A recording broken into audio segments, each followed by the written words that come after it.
Hi, this is just a farm girl chuckin', and I wanted to go over, I've had some questions on what the minimum or what you need to start.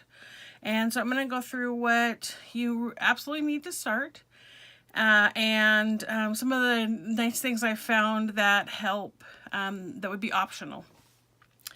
So first thing you're going to need is a transfer.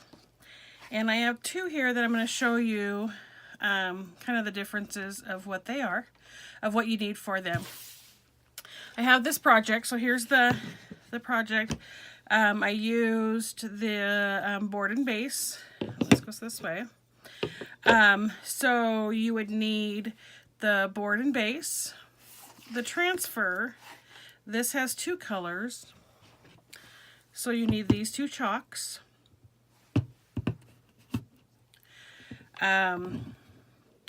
You would need a squeegee, and that's minimum of what you would need. For this other one,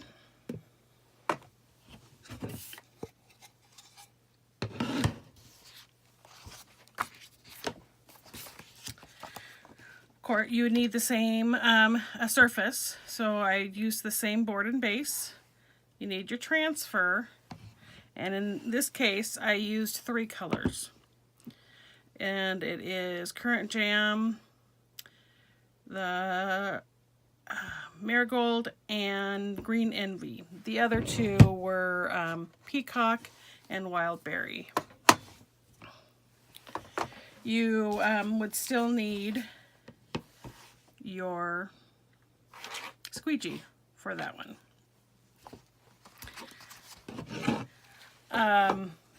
This same size for these, we have these box frames. Now the differences are this is two-sided, obviously. This is ready to go.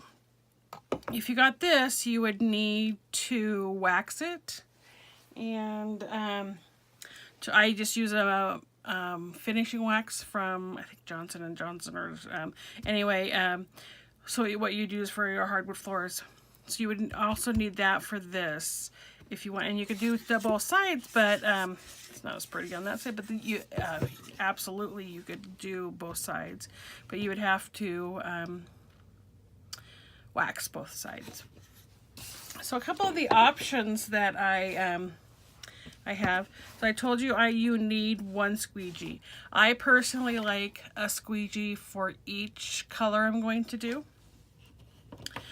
I tend to like the squeegee I cut in half. It's a good size.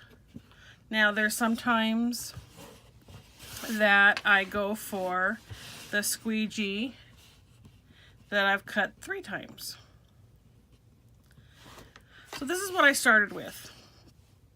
Now I will tell you, I am really liking, you can get these as sets of 12.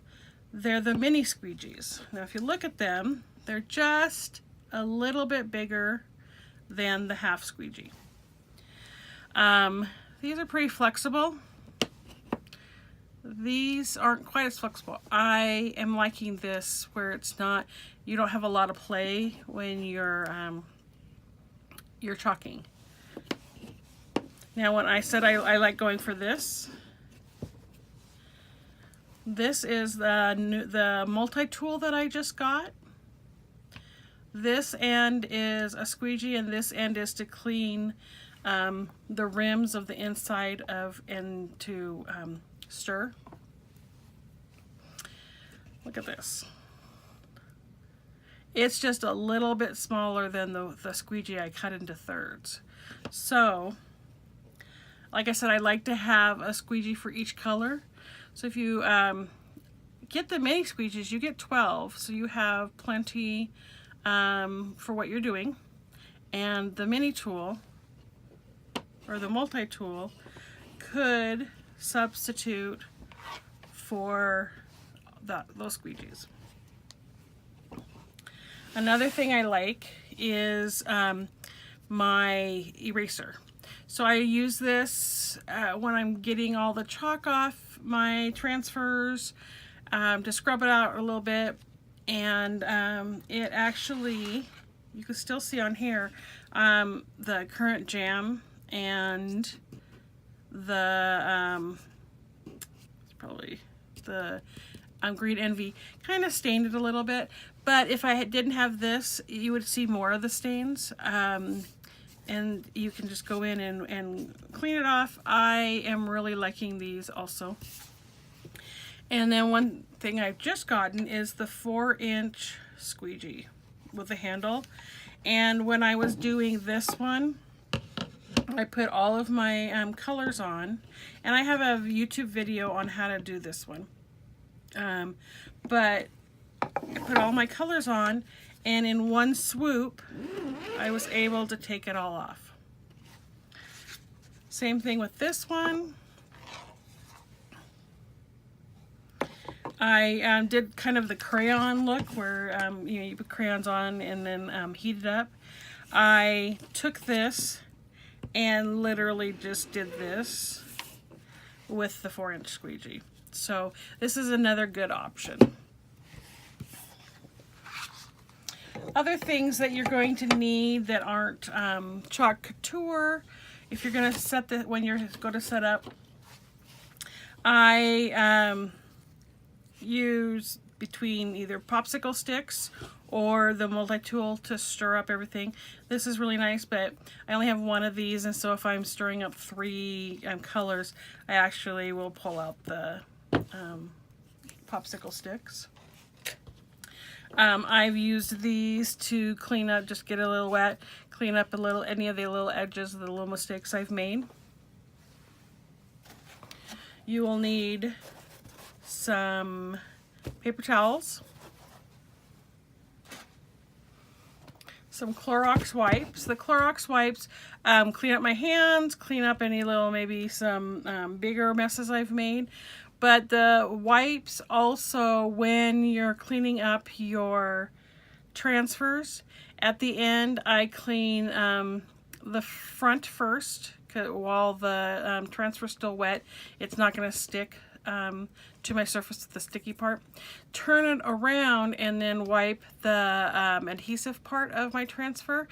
And part of the Clorox, whatever's in it, will help keep the maintain that stickiness of your transfers.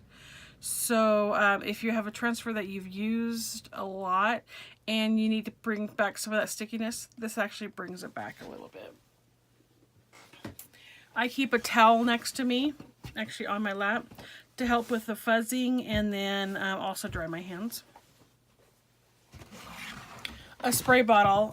You don't need it this big by any means. This is just a spray bottle I had at my house with distilled water, so that when you go to stir up your paste, this one's a good consistency.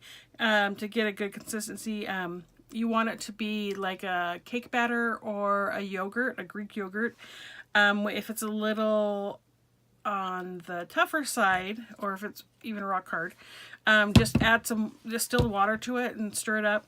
If it's really hard, one thing I've noticed is just put the water in here, close it up, and let it sit for a while, and it will come back and you can then stir it up. Anyway, so you need some distilled water to get the right consistency for your paste, and then a bucket, and I put water in this and I just leave it in front of me next to the camera, and as I'm finishing up with a transfer, I will put it upside down, sticky side up into the water, and then when I'm all done I will go through and clean it. Anyway, that's some of the things that you absolutely need when you start with Chalk Couture, and some of the optional things that you can get, and then what you need at your workstation. Hope that helps. Bye.